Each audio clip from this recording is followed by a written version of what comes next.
하나님 말씀 출애굽기 9장 13절로 14절, 구약성경 출애굽기 9장 13절로 14절까지 말씀을 함께 합독하기를 원합니다. 여호와께서 모세에게 이르시되 아침에 일찍 일어나 바로 앞에 서서 그에게 이르기를 히브리 사람이 하나님 야훼의 말씀에 내 백성을 보내라. 그들이 나를 섬길 것이니라. 내가 이번에는 모든 재앙을 너와 내 신하와 내 백성에게 내리 온 천하에 나와 같은 자가 없음을 내가 알게 하리라. 아멘. 한번 따라하실까요? 나와 같은 자가 없음을 내가 알게 하리라. 우리 한 번 더 따라하실까요? 나와 같은 자가 없음을 내가 알게 하리라. 이런 제목으로 말씀의 은혜를 나누기를 원합니다. 제가 간혹 설교할 때 미운 오리 새끼에 대해서 간혹 설명을 할 때가 있습니다. 사실은 이 미운 오리 새끼 내용은 아이들의 이솝 이야기지만 또 동화 이야기지만 크리스찬이면 이 땅에 살면서 하늘을 꿈꾸는 크리스찬이면 차원적인 차원에서 꼭 기억해 뒀으면 하는 이야기입니다. 특별히 이 미운 오리 새끼에 대해서는 설교하시는 분들을 예화를 쓰시는 분들 제가 별로 못 봤어요. 만약에 어느 목사님이 미운 오리 새끼를 예화를 쓰신다 그러면 조심스럽지만 김대희 목사 설교를 들으셨나 이런 생각을 할 정도로 미운 오리 새끼와 신앙의 차원을 연결해서 하시는 건 제가 잘 들어보지 못했지만 저는 아주 구구장창 천국 갈 때까지 잊어버릴만 하면 또 이야기하고 싶은 아주 중요한 명소설이다 이런 생각을 합니다. 질문합니다. 오리인 줄 알고 땅바닥을 기던 그 미운 오리 새끼가 어떻게 날았습니까? 어떻게 그 날개를 펴고 창공을 나르는 그런 존재가 됐습니까? 뭐가 달라졌습니까? 누가 거기에 날개를 장착했나요? 갑자기 뒤에 엔진을 달아갖고 막 하늘을 솟구쳐 올라갈 수 있도록 뭔가 그냥 모타를 달아줬나요? 무엇이 하나도 달라진 것이 없는데 무엇이 이 오리 새끼로 하여금 하늘을 나는 백조가 되게 했습니까? 잘 아시겠지만 뭐가 달라졌나요? 생각이 달라졌습니다. 생각입니다. 중요한 것은 생각입니다. 정확히 말하면 자신이 누구인지를 아는 것입니다. 자신이 누구인지를 안다는 것은 인생으로서도 어마어마한 축복인데 아마도 그 소설의 포인트는 뭐냐면 오리와 백조 이야기가 아니죠. 그 이야기를 읽으면서 그 존재의 자신의 정체성을 안다는 것이 얼마나 중요한 것일까. 아마도 작가는 그런 차원에서 쓰지 않았을까 이렇게 한번 짐작을 해봅니다. 백조가 어쩌다가 오리가 됐습니까? 역시 생각입니다. 소위 말하는 조류곽인이라고 하는 조류곽인, 태어나서 처음 본 것을 자기 애미로 하는 조류의 아주 특별한 생각, 오죽하면 각인이라는 말을 씁니다. 각인, 뼈에 도장을 새기듯이 새겨놓은 것입니다. 이게 지워지기 전까지는 그 각인대로 움직일 수밖에 없습니다. 백조가 오리 틈에 태어나서 오리 엄마를 만나고 나서 그의 머릿속엔 아주 막 태어난 그 생각에 저게 너희 엄마다. 그러니까 너는 오리다. 굉장히 무서운 것이죠. 이 생각하는 뇌를 가진 존재에 생각이 한번 박히면 결국 모든 것은 뇌의 장난이죠. 요즘 뇌과학을 연구하는 사람들이 결국 뇌의 장난이라는 표현을 많이 씁니다. 뇌 속임수라는 말도 씁니다. 뇌를 속여라. 왜? 뇌라고 하는 것은 뭐가 박히게 되면 그걸로 오감을 통제하려고 하거든요. 뇌에 생긴 것을 가지고 바라보면 눈으로 보는 것이 아니라 뇌가 보죠. 사람이 귀에 들리는 대로 들리지 않습니다. 뇌가 생각하는 대로 듣습니다. 어떻습니까? 사람의 마음이라는 것은요, 마음이 무슨 자기 스스로 판단 능력이 있나요? 느껴지는 것을 가지고 내가 마음을 정하는 것입니다. 뇌가 슬프니까 우리가 슬픈 거예요. 뇌가 기쁘니까 우리가 기쁜 거고요. 뇌가 화가 나니까 화가 나는 거예요. 그러니까 인간은 결국 뇌의 장난이다라고 표현을 써. 그래서 뇌를 속여야 된다. 뇌가 함부로 자기 마음대로 판단하지 못하도록 뇌를 속여야 된다. 참 놀라운 일입니다. 뇌를 가진 인간이 스스로 뇌에 대해서 판단을 하고 거기까지 알아내고 뇌에 대해서 어떻게 가져야 된다까지 할 정도면 참 대단한 사람이죠. 이 속에 있는 뇌의 상태를 판단해서 그 뇌를 겉에서 조종하려고 들 정도면 상당히 인간은 영리한 존재인 것만은 확실합니다.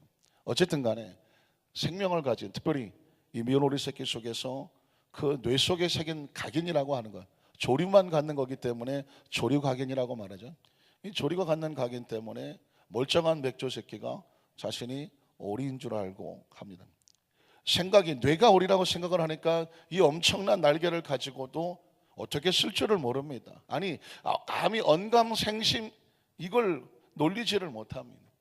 그 넓적한 다리를 가지고 무리를 차고 그것이 활주를 날아가는 비행기처럼 그 추진력과 그리고 날개를 펴면 바람을 낳는 양력을 통해서 공중으로 비상한다는 것을 생각이 없으니까 움직여지지가 않습니다.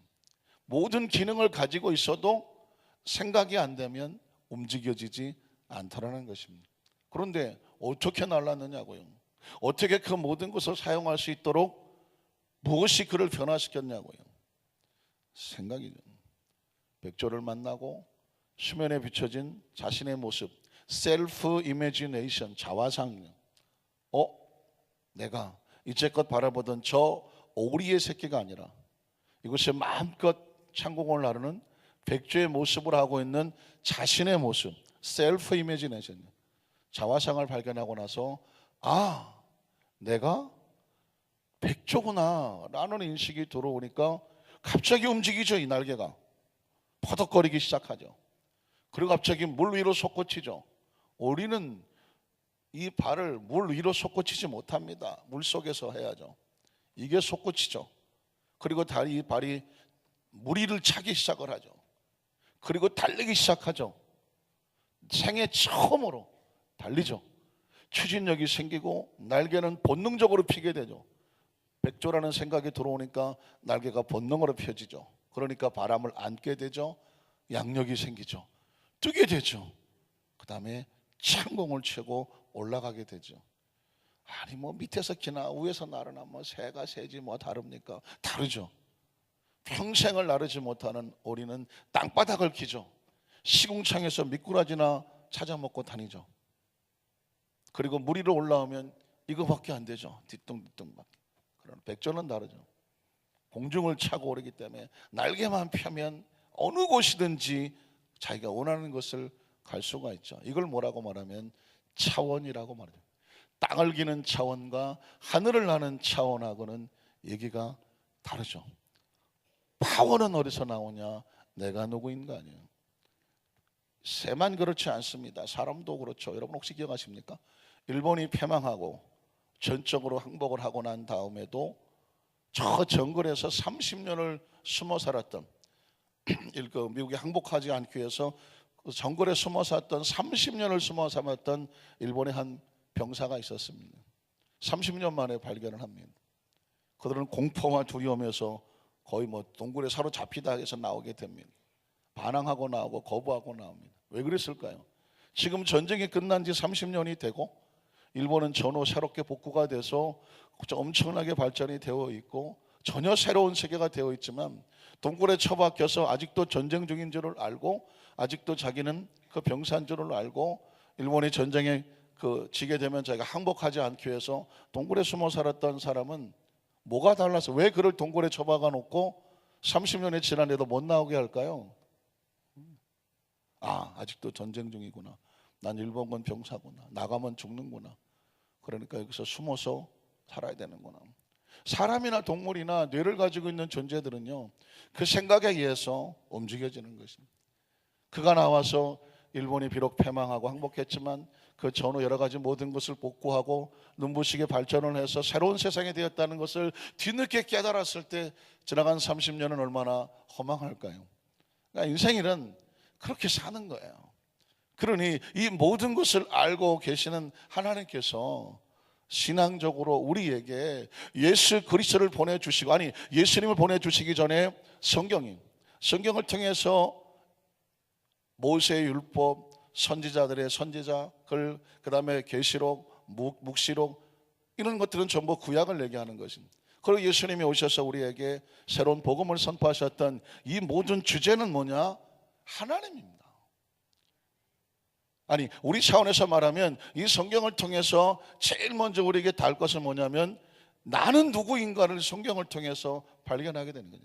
결국 그 얘기하는 거예요. 성경을 읽으면 뭘 발견하게 되냐면 내가 누구인지를 알게 됩니다. 17명 아멘 하시는데 아셔서 아멘 안 하시겠어요? 자, 성경을 읽을수록 배울수록 뭐 어디 가서 뭐 통독을 할수록 어쨌든 성경에 대해서 뭔가 관심이 있고 성경을 뚜껑을 열었다고 하면 성경을 통해서 제일 먼저 뭘 발견하게 된다? 내가 누구인지를 알아야 돼. 성경을 그렇게 많이 읽었는데, 말씀을 그렇게 많이 들었는데 내가 누구인지를 모르겠다고 하면 다시 성경의 뚜껑을 열어야 되는 것입니다. 사실 여러분이 조금 예상이 빗나갔을 것 같아요. 아니, 성경을 열면 이게 누구의 말씀이에요? 하나님의 말씀이니까 성경을 열면 성경에서 누구를 만나야 돼요? 하나님을 만나야죠. 성경을 펴면 이 속에서 발견하는 것은 하나님이 누구인가죠. 그러면 하나님께서는 하나님이 누구인가만 보이려고 성경을 주셨겠느냐고요. 하나님이 누구인가를 아는 사람은 반사적으로 뭘 깨닫게 돼요? 내가 누구인지를 알게 되죠.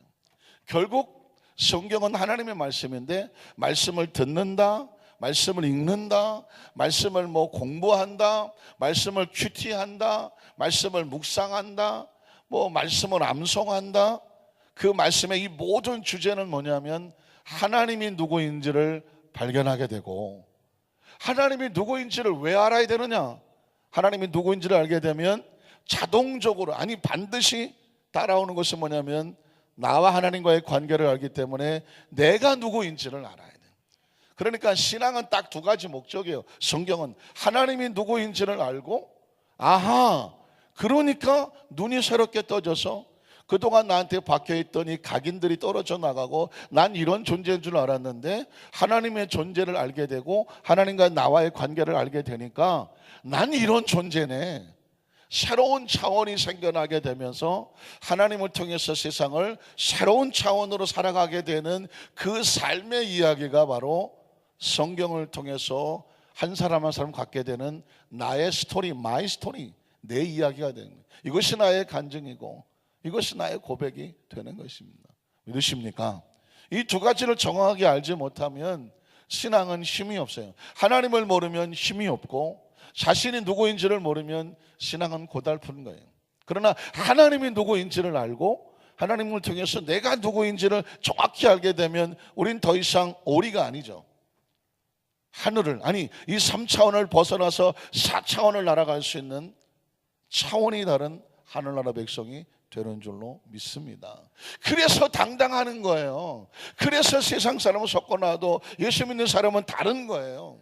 아니 27억 속에 그래서 세워놔도 여러분이 여의도 숨은 안산교회 성도들은 다른 거예요. 다른 거예요. 옷이 다른 게 아니고 삶이 살아가 먹는 게 다른 게 아니라 뭐가 달라요? 생각이 다르고 차원이 다르다니까요. 우린 사고가 다르고 셀프 이미지네이션이 달라요. 아무리 이제 백조는 땅의 하늘에서 내려와서 오리들 틈에 섞여서 같이 있다고 해도 그의 머릿속에 사고 속에 뭐가 달라요? 겉모습은 똑같죠. 아유 저 뒤뚱거리는 미운 오리 새끼. 그러나 이젠 달라. 난 뭐가 아니에요? 나는 오리가 아니야. 더 이상 땅바닥을 기지 않아. 더 이상 시궁창 뒤지면서 미꾸라지 먹고 기분 좋다고 하지 않아. 난 하늘을 품고 있고 하늘을 마음대로 나눌 수 있는 하늘의 차원을 가진 존재예요. 믿으십니까? 아이들 이야기가 아니라니까요. 크리스찬이 이게 없으면 땅바닥에 낚인다니까요. 하늘을 품고 우리 크리스찬들은 지구 안에, 지구는 답답해서 못 산다니까요. 지구 정도는 아무것도 아니에요. 우주도 손바닥이라는 거예요. 왜냐하면 하나님은 하늘의 차원, 우주 바깥의 이야기를 하고 결국 우리는 이 세상을 떠나면 어디로 가요? 해왕성? 명왕성? 어디로 가요? 살아가는 거예요. 믿으십니까? 그래서 예수 믿은 거예요. 저도 그 차원이 없고 이 세상에서 살다가 뭐 어디 뭐 다음 세상에 무슨 부잣집 아들로 태어나려고 예수 믿은 것도 아니고, 이 지구에서 살다가 어디 뭐 금성이나 목성이나 뭐 이런 데 가려고 사는 것도 아니고, 어디로 가야 돼요? 육신을 벗고 우리 영이 시간과 공간을 초월해서 멸망하지 않냐고 영생을 사는 하늘의 백성의 그 차원을 회복하고, 그게 원래 우리 모습이라니까. 그래서 제가 미운 우리 새끼가 절묘한 거예요. 원래 백조가 오리인 줄 알고 살다가 뭐가 되는 거예요? 다시 자기 모습을 찾는 거예요. 로마서에 바울은 우리가 하나님의 그리스도로 양자 됐다. 양자가 아니라니까. 왜 우리가 양자야? 양자는 남의 자식이 우리 집에 들어와서 내 호적에 들어올 때 양자라고 말하지. 그리스도는 원래 하나님의 친자의 친자. 처음 들어보시나? 한번 따라 하실게요. 우리는 하나님의 친자입니다. 친자죠. 여러분, 탕자가 양자입니까? 아니에요. 죄를 짓고 나가서 어쩌다가 돼지우리나 헤매고 다니는 존재지만, 그래도 그 피는 누구 피예요? 아버지 피를 가진, 비록 죄인이지만 탕자지만 양자가 아니라니까. 친자. 그 친자식이 돌아왔을 때 아버지가 말하기를 내 자식이 죽었다 살았다고 말하지, 어디 가서 데려왔다고 말하지 않잖아요. 잃었다가 찾아서 내 자식이니까 쫓아가서 그 죄를 덮어주고 허물을 덮어주고 반지 빼주고 신발 벗어주고 옷 입혀줄 것이 뭐냐면, 그 자식의 고통이 내 고통이고 그 자식의 눈물이 내 눈물이고, 그 자식은 내가 계산해서 네가 뭘 잘못했다고 따질 게 아니라 사랑밖에 안 되는 존재이기 때문에, 그래서 아버지는 그 탕자가 친자이기 때문에, 여러분, 그래서 하나님 안에 돌아오면 쭈삣거릴 것 없어요. 눈치 볼 것 없어요. 왜? 우리는 하나님의 뭐예요? 친자라니까. 피검사 할까요? 피검사? DNA 검사할까요? 우리는 하늘의 DNA를 갖고 예수의 보혈과 피로 하나님의 자녀가 된 하늘나라 친자들. 그러니까 다 우리는 뭐냐면 형제고 자매라고 하는 게 뭐냐면 피가 같아요. 피가. 아십니까? 이거 무서운 거예요. 피가 같다는 거. 피는 뭐보다 진해요? 어떻게 하셨지? 피는 물보다 진하다고. 사람의 피가 같아도 핏줄은 땡긴다니까는요. 핏줄은 땡기잖아요. 이게 안 되잖아요. 이건 본능이고 본질이에요. 이건 창조에 아주 담겨져 있는 본질이에요. 그 핏줄이 같아서 땡기는 게 없으면 모성도 없고 부성도 없고 희생도 없고 사랑도 없는 거예요. 근데 우리는 예수님의 보혈로 뭐가 같아요? 피가 같다니까. 옆에 사람 한번 보고 인사 한번 해주세요. 아이고 안녕하세요. 우린 뭐가 같아요? 피가 같아요. 믿으십니까? 자, 이게 머릿속에 들어오면 그 다음에 왜 하나님께서 애굽에 그렇게 재앙을 쏟아내리시면서 목적이 뭐냐? 왜 애굽에 그 10번이나 재앙을 쏟아 넣었는데 하나님께서 왜 이렇게 하시느냐? 전 성경에 하나님께서 이렇게 하시는데 왜 그렇게 하시는지 하나님의 마음을 알고 싶은 거 아닙니까? 왜 저럴까? 왜 저럴까? 여러분도 제가 지금 저를 보면서 아니 목사님이 왜 이렇게 새벽부터 그냥 왜 저러실까? 뭐 그런 생각 안 드세요? 왜 저렇게 막 그냥 막 해주가 안 드세요? 있을 게 아니에요. 뭘 알고? 하나님을 알고, 그 하나님을 알므로 뭐를 알고? 나와 하는 관계에서 내가 누군지를 알고, 그러면 아주 자동적으로 내가 이 땅에 살면 어떻게 살아야 될지를 알게 되니까, 저는 우리 안산교회 성도들이 이 설교 시간에 예배 시간에 함께 우리가 천국 가는 동안 신앙생활 하면서 머릿속에 정확하게 난 누군 안다. 하나님은 안다. 그리고 내가 누군지는 안다. 그럼 마음대로 다니시면 돼요. 여러분 뭐 어디다 갖다 놔도 돼. 하나님이 누군지를 정확하게 알고 내가 누군지 정확히 알면 여러분 어디다 갖다 놔도 돼. 어디다 갖다 놔도 겁날 것도 없고 걱정도 안 돼. 하나님을 정확하게 알고 자기가 누군지 아는 사람은 어디다 갖다 놓은들 뭘 하겠어요? 왜? 하나님을 두려워하고 자신의 존재가 누군지 아는 사람은 어디 갖다 놓은들 뭐 비겁하겠어? 어디 갖다 놓은들 쭈삣쭈삣하겠어? 어디 갖다 놓은들 눈치 보겠어요? 당당하지 않을까요? 저는 우리 안산교회 성도들이 그런 당당함이, 그런 하나님 주신 당당함이 넘쳐나기를 주님의 이름으로 축원합니다.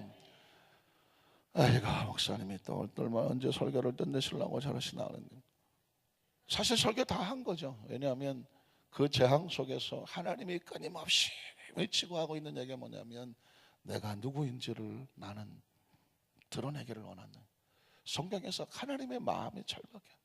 나는 네가 내가 누구인지를 알았으면 좋겠어. 내가 애굽에 재앙을 내리지 왜 이렇게 하는지를 알았으면 좋겠어.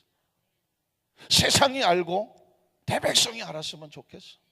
여러분, 성경을 확인하고 말씀을 마치겠습니다. 첫 번째는 뭐냐면, 애굽에 내린 재앙의 목적은 하나님의 존재를 선포하시기 위함입니다. 하나님의 존재, 한번 따라하실까요? 하나님의 존재. 출애굽기 3장 13절로 15절을 보면, 모세가 하나님을 처음 만났을 때 하나님께서 자신의 존재를 드러내시죠.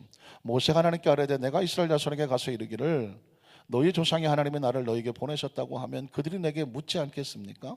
도대체 너를 보낸 하나님이라고 하는 그 신의 이름이 무엇이냐고 하리니, 하나님, 내가 그때 무엇이라고 그들에게 말했으면 좋겠습니까? 다시 말해서 나를 보내시는 하나님의 이름을 알고 싶습니다. 하나님의 존재, 하나님의 마음, 하나님의 그 이름을 알려주십시오 라고 말하니까 하나님께서 모세에게 이르시죠. 엄청난 거죠.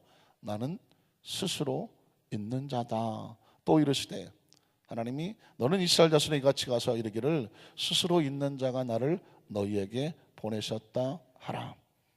다음 절을 보면 하나님이 또 모세에게 이르시되 너는 이스라엘 자손에 이같이 이르기를 너희의 조상의 하나님 야훼 곧 아브라함의 하나님, 이삭의 하나님, 야곱의 하나님께서 나를 너에게 보내셨다고 하라. 이는 나의 영원한 이름이고 대대로 기억할 나의 칭언이라. 설명이 필요한가요? 난 스스로 있는 존재야. 그리고 그 존재가 너를 보내. 그 스스로 있는 자가 바로 네 조상의 하나님 아브라함과 이삭과 야곱의 하나님이야. 그 하나님이 너를 보내. 무슨 얘기합니까? 하나님의 존재를 드러내고 그 존재가 나를 보내니까 나와 하나님과의 관계가, 난 누가 보내신다 지금? 하나님. 그런데 그럼 끝이에요. 하나님의 존재가 드러나고 그 하나님 나를 보내셔서, 그 하나님 나를 붙들고 계셔, 그가 나에게 사명을 주고 계셔, 그가 나를 보내셨으니 저 무서워 보이는 애굽에 가도, 저 이스라엘 백성을 만나도 그들이 거부하고 그들이 내 말을 듣지 않아도 내가 염려할 것은 하나도 없어. 나를 보내신 이는 누구예요? 하나님.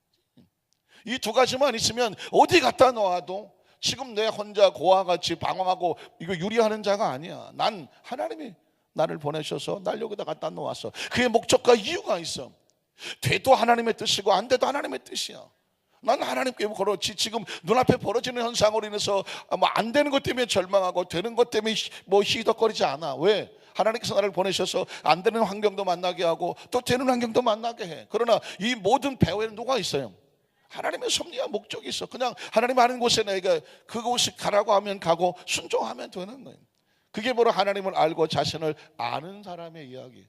하나님이 안 보이기 때문에 절망하고 좌절하고 낙심하고 한숨을 쉬는 거죠. 자, 3장 출애굽기 7장 3절 5절 보면, 내가 바로의 마음을 안악하게 하고 내 표징과 내 이적을 애굽 땅에서 많이 행할 것. 자, 애굽에 내리는 그 목적, 재앙의 목적이죠. 바로가 너의 말을 듣지 않아요. 하나님이 보냈지만 모세의 말을 듣지 않아요. 이유는 뭐냐? 그래도 모세가 걱정하고 염려하고 한숨 쉴 이유가 없어요. 말 안 듣는 것도 축복이니까. 왜? 하나님의 계획 속에 있어요. 내가 내 손을 애굽에 뻗쳐 이로 큰 심판을 내리고 어떻게 해요? 내 군대 내 백성 이스라엘 자손을 그 땅에서 인도하여 낼 것이다. 이유는 뭐냐?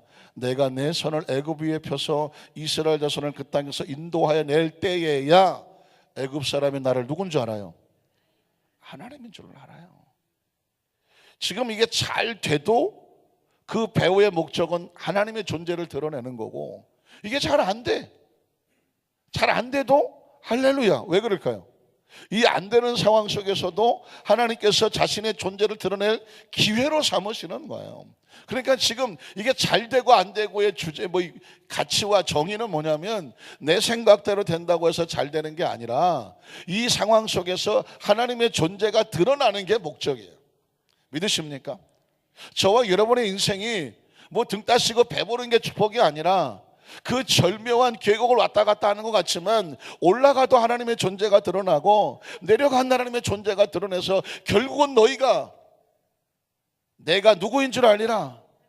야훼 하나님, 건져낸 하나님인 줄 알리라. 높여주신 하나님이 있는가 하면 낮추셨는데 거기서 나를 건져주셔. 이건 하나님이구나. 야훼 하나님이구나. 목적은 저와 여러분의 삶에 누가 드러나면 돼요? 하나님이 드러내면 그게 축복이에요. 믿으십니까? 그러니까 하나님께서 우리에게 원하는 것은 나는 너를 통해서, 상황이 문제가 아니에요. 어떤 상황 속에서도 하나님의 존재를 드러내서 네가 나를 알고 다른 사람이 너를 보면서 아, 저 사람에게는 하나님이 함께 하는구나, 하나님이 저런 분이구나, 그걸 알게 하려고 하는 거예요. 여러분 보십시오. 출애굽기 7장 13절에도 보면 그러나 바로의 마음이 완악하여 그들의 말을 듣지 않아요.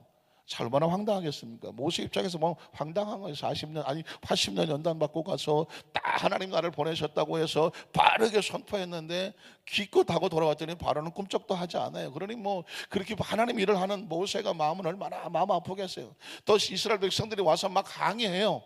아니 뭐 하나님이 보냈다고 하는 사람이, 모세가 뭐 가서 바로한테 말했더니 바로가 그냥 엎어치고 해서 하나님 말씀이 아멘하고 나와야 되는데 그 바로가 꿈쩍도 하지 않으니까 이스라엘 백성이 와서 모세를 비웃어요. 정말 너 하나님이 보냈느냐? 아유 정말 내가 답답해서 당신 때문에 우리만 더 힘들고 어렵게 됐다고 하면서 막 모세를 비난해요. 하나님이 뭐 선지자 모세라고 그렇게 만만하지 않아요. 모세가 가면 막 뭐 홍해수가 막 엎어지고 그냥 지가 갈라지고 뭐 그러지 않아요. 막 그냥 하나님의 때가 될 때까지 이게 막 응답이 안 되고 갈라지지도 않고 막 무너지지도 않고 하니까 막 사람들이 원망하고 불편하고, 모세도 나이 80에 어쩌다가 이걸 맡아고 갖고 막 속이 찢어지고 입이 닳고 막 마르고 해요. 그렇지만 하나님께서 그 상황 속에 마침내 자신의 존재를 드러내요. 결국은 하나님이 하시네. 한번 따라 하실까요? 결국은 하나님이 하시네. 모세가 무슨 힘이 있겠어? 모세도 힘들어 죽겠는데 아주. 여러분 출애굽기 7장 14절에 보면 그래서 야훼께서 모세에게 이르시되 바로의 마음이 완강하여 백성 보내기를 거절하는도다. 그래서 그 다음 또 어디 갔어요? 결국은 뭐냐면 온 천하에 자신이 어떤 존재가 그 자신의 존재를 세상에 드러나게 한다. 자, 이유가 뭐냐? 신명기 6장으로 한번 가볼까요? 신명기 6장 4절로 9절. 이스라엘에 들으라, 우리 하나님 야훼는 오직 한 분이에요. 결국은요, 이 성경은 그냥 주제가 뭐냐면 하나님 한 분. 한번 따라 하실까요? 하나님 한 분. 이스라엘 백성들이 자기 아이들에게 뭐 가르치냐면요, 이거 가르치는 거거든요. 이거 소위 말하는 쉐마라고 말하는 거거든요. 애들한테 다른 거 안 가르쳐요. 그냥 이것만 달달달달 외우고 뭐 맞박에 붙이고 막 손목에 붙이고 그냥 뭐 가슴팍에 붙이고 천장에 붙이고 뭐 어디 저 문지방에 붙이고 그냥 아이들한테 이것만 가르쳐줘요. 이스라엘에 들으라, 우리 하나님 야훼는 오직 유일한 하나님이시니 너는 마음을 다하고 뜻을 다하고 힘을 다하여 내 하나님 야훼를 살아가라. 자식한테 이것만 가르치는 거예요. 하나님이 누구인지만 가르치고, 그리고 너가 어떤 존재인지만 가르치는 거예요. 그 다음 절 보면 뭐라고 말해요? 오늘 내가 내게 명하는 이 말씀을 너는 마음에 새기고 내 자녀에게 부지런히 가르치며 집에 앉아서 때든지 길을 갈 때든지 누워있을 때든지 일어날 때든지 이 말씀을 강론할 것이며 너는 그것을 손목에 메고, 아까 그랬죠? 손목에 메고 기호를 삼으면 네 맞박에 미간에 붙여서 표로 삼고 어떻게 문설주와 바깥문에도 기록해라. 그게 다예요.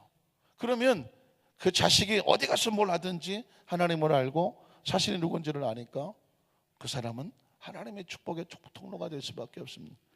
말씀을 정리하기를 원합니다. 모든 말씀의 교육, 뭐 어디 가서 뭘 어떻게 하든지 두 가지가 없으면 성경은 의미가 없어요. 하나님을 알아야 되고 뭘 알아야 돼요? 하나님과 나와의 관계를 하면 이 두 가지만 내가 알고, 두 가지만 내 자식이 알고 내 자손이 알고 우리가 알면 그게 우리의 삶을 지키고 보호하고 마침내 환경과 여건에 상관없이 하나님이 누구인지를 드러내는 것입니다. 우리 안산교회 성도 앉고 서는 곳마다 하나님의 존재가 드러나서 그게 축복인 줄을 알고 그렇게 축복의 통로가 되시기를 주님의 이름으로 축원합니다. 기도하겠습니다. 전능하신 하나님 아버지 감사합니다.